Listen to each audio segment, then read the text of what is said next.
The Deloach House was built in 1892. In its time, the two-story Victorian was a big deal in the town of Hagan, and sitting on a half-acre of land, it still is.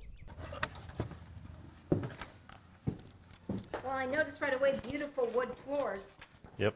And a beautiful door. Yes. Original door? Yes. Wow, it's gorgeous, isn't it? Everything in here mostly is original. Original windows too in here? Yes. Right. When you see this, what do you think of? What do you remember as a kid? Did you know anything about this house as a kid? Yes, but it was not really lived in when I was a kid. The family had just kind of closed it up and really stayed that way until the city decided to take it up as a project. So we worked with the family, and we come back in and redone it and painted it and fixed it up. Original pane glass windows reflect not only the light, but maybe the hard work by so many to keep this historic home open to visitors. The owner of this home, George W. Deloach, was one of the driving forces behind the settlement and development of Hagan back in the town's railroad days.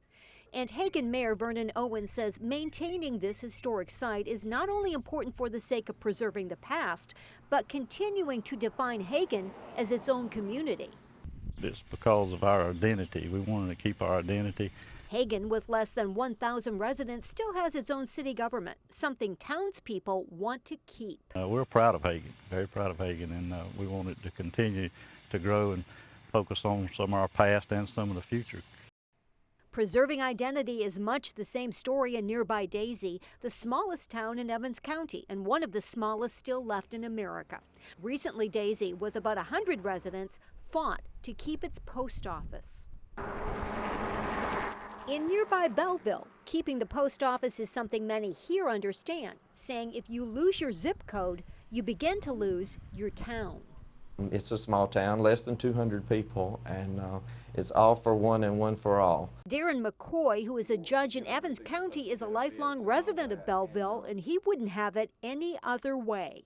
Things are still in our small town kind of like Mayberry, the Andy Griffith days, and you know the sheriff, and you know the mayor, and you call them on a first-name basis, and when they're needed, they're there to help.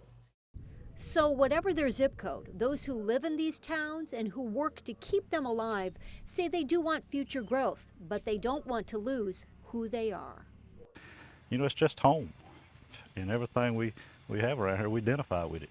You know, somebody coming from somewhere else, they might not be able to identify with it, but us people that lived here all our lives, we really love Hagan.